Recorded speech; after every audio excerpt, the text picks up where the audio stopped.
Welcome back, America. I'm Hugh Hewitt.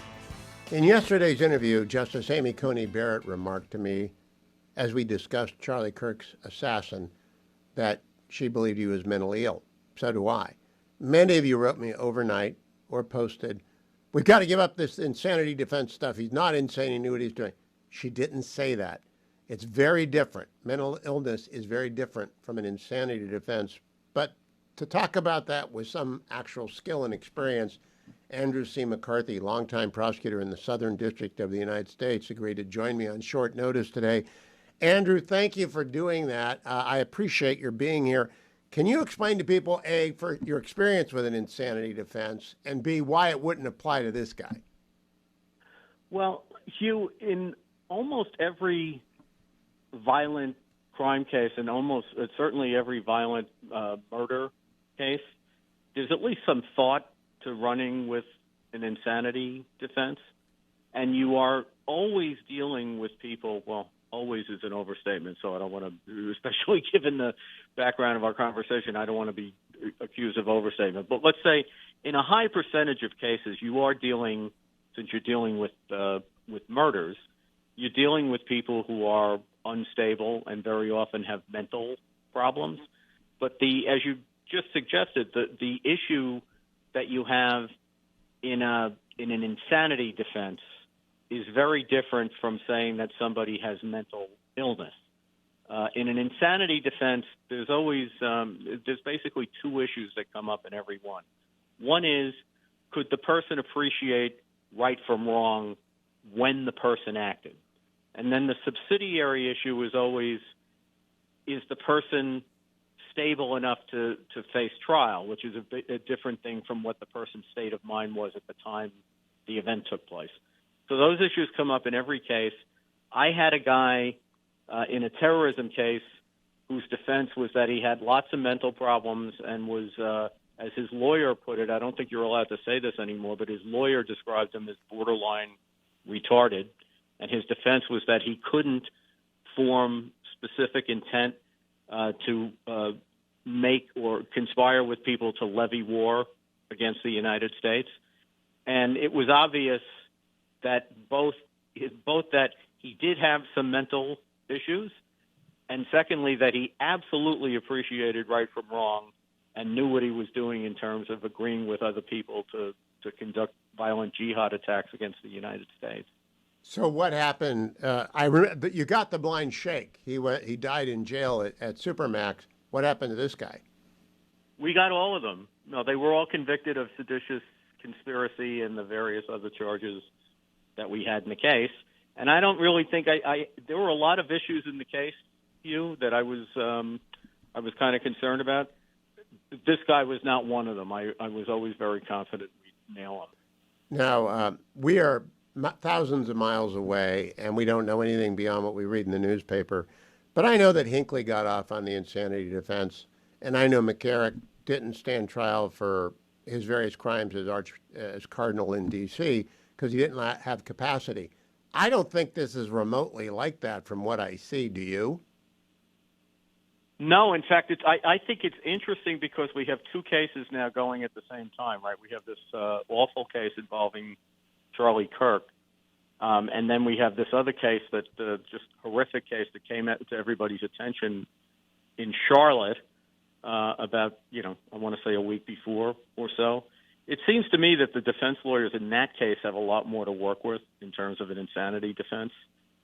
If half of what the prosecutor said today in that narrative is true, the evidence powerfully shows a lot of planning, thoughtful motive. Now, again, I don't want to be misunderstood here. His motive obviously is repulsive. The issue for us lawyers clinically is, can he form coherent thoughts? Can you rely on what he expressed about his reasons for doing what he did? This is very important because to prosecute a case like this successfully, you have to prove beyond a reasonable doubt that this was intentional murder, and there are exacerbating factors here that go to his motive. So if you had a situation where there was any doubt about the coherence of his thought process, you would have a problem. But what we saw from, written chats and conversations and that sort of thing, it actually shows a thoughtful plan, a lot of thought going into it, a lot of thought going into the escape from it and trying to conceal the evidence. And I thought even the fact that he apparently withheld from the roommate that he had done it, that even showed thoughtfulness. Yes, it does. I'm going to be right back. Andy is going to stick around for another segment. Don't go anywhere. I'm not going to talk to him during the break because I want everyone to hear this. I also want him to comment on Justice Barrett's comment from yesterday because she didn't do anything wrong. Welcome back, America. I'm Hugh Hewitt, joined by Andrew C. McCarthy. You can follow at X at Andrew C. McCarthy.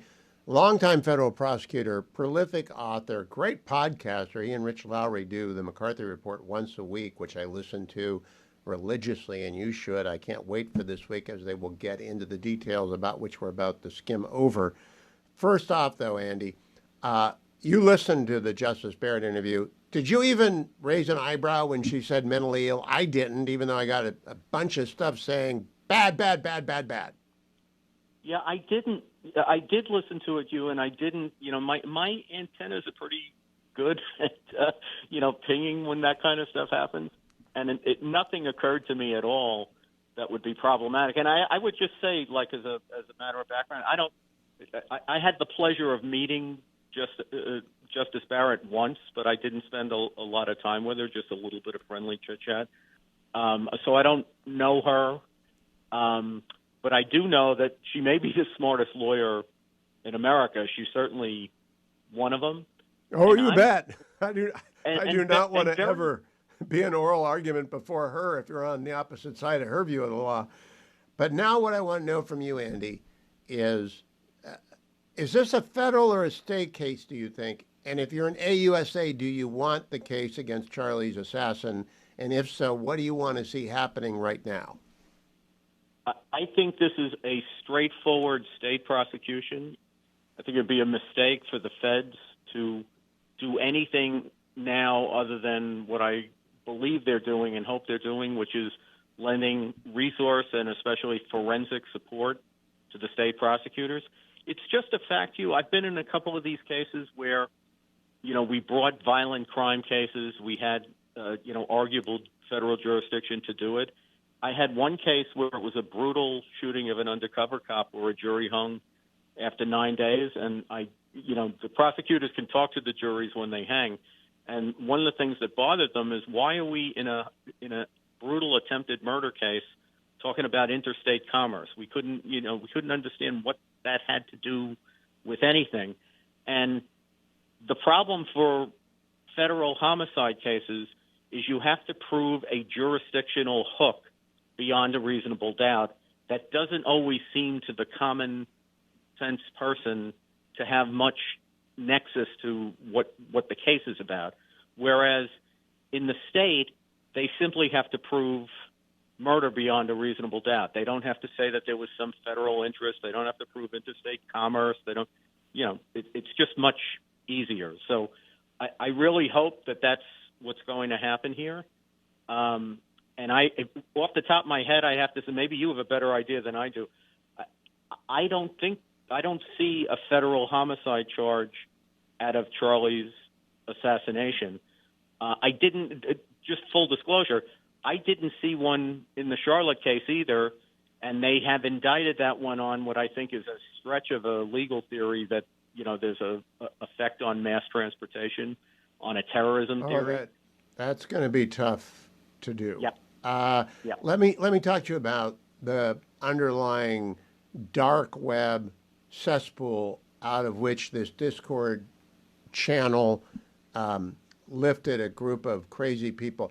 If there's a conspiracy there, if there are other people involved, and that has not yet been put into evidence to my satisfaction, but if it's the case, does that change your estimate of this at all?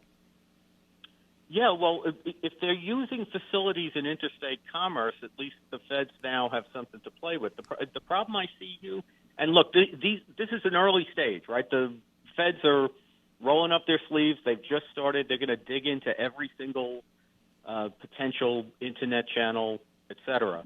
But from what I see in the chat that has been revealed so far is that Robinson tells them in the way of surprising news that he's the one who did it. And he also tells them that he's arranged to surrender to the authorities. So I don't really see anything implicating other people just on the basis of that. And then we heard the prosecutor's summary today, and what he says is that Robinson even kept this from the roommate, who, all eyes have fallen on until after it was over. So at least the way the trajectory of the evidence looks right now, it looks like this is something that he schemed, that he felt very strongly about, and he probably didn't have accomplices before the fact. After the fact, we'll have to see how that all works out. But Andy, last question. He self-radicalized. He didn't go to college and take the wrong courses. He dropped out after one semester. And I have a column come out in the Examiner tomorrow calling for a Kirk Commission, not like the Warren Commission. We know who did it. But into the circumstances of youth who end up self-radicalized, like the killer in Minnesota and the killer in Nashville and the killers in Minnesota and killers. What do you think? Do we need to figure out what's going on? I don't know that we can actually legislate about it because of the First Amendment. Do we need to know the facts about what is going on in the dark web? I think we absolutely need to know the facts. Now, whether you can do anything about it around the First Amendment is one thing, and whether there are crimes that you could create or at least other legal requirements that you could create, that's another question too. But it seems to me that the legal consequences of this, which are profound, are nevertheless downstream from the cultural ones. And I can't think of anything that would be more important to at least get a reasonable, realistic handle on what we're dealing with. And then we can talk about what legal remedies there are. But I don't even think we're at the stage of knowing. Well, you've dealt with radicalization your whole life, but you did with Islamist radicalization. And there's a pattern, right? Do you think that pattern is self-generating at the dark web level? I think it could be, although you would think that it would be easier to uncover. I called my first book about this willful blindness, right? Because not only was my lead defendant willful and blind, the malady I was trying to get at was the fact that we were closing our eyes to the ideology. So you had this dynamic of a scriptural ideology that was being mediated by people like the blind sheikh, and it was animating these young Muslim men. And we were able to prove that in the trial, but the government never wanted to talk about it because of religious liberty. I don't think... Pause for a moment, Andy. I got to go to a break. I want to ask one more question of you off air, and I'll put it on the podcast so that people can hear it and in the YouTube video, and then I hope you and Rich dive deep into it, because it's a question about whether or not the 9/11 Commission actually did any good and whether or not a Kirk Commission would, if it was genuinely bipartisan, run by very smart people, as the 9/11 Commission was genuinely bipartisan, if it would work. I'll ask Andy that. So, Andy, you heard the question. Did the 9/11 Commission work? Would one similarly constructed work here about this subject? I thought the 9/11 Commission report was pretty good. I was not a fan of the 9/11 Commission. I think they were ultimately bipartisan, but they were very partisan for the first two-thirds of that investigation. And then I think when they realized that both the Clinton people and the Bush people stood to be burned by some of the stuff they were doing, they kind of called a truce and put the FBI and the CIA and the rest of those guys on trial. And then the solution was ridiculous to my mind. They, if your problem is sharing information, what they proposed was to put yet a 17th bureaucracy on top of the intelligence community in the Office of the Director of National Intelligence. And the original idea, Hugh, for the Department of Homeland Security was they were going to fix the problems that came up with intelligence sharing. But, of course, the Bureau went to war on Capitol Hill to keep their job as the domestic security service. And by the time the Homeland Security Department got created, it was basically there to house A bunch of agencies that TSA. the revamped Justice Department didn't want. So it was like the classic rearrange the deck chairs on the Titanic. Well, I'm hoping if they do this, that they focus on the predicates for radicalization, like the way you did in your books. And your books led me to Lawrence Wright, led me to understand what Al Jazeera does, led me to understand what Wahhabism is. I think we need the same kind of explanation. I hope they make you their general counsel, Andy, if it happens. Thank you for joining me, friend. When are you taping the McCarthy report next? I think we're on for Thursday morning. By that point, that will be one heck of an episode. I'll look forward to it. Thank you, Andrew McCarthy. Thanks, you.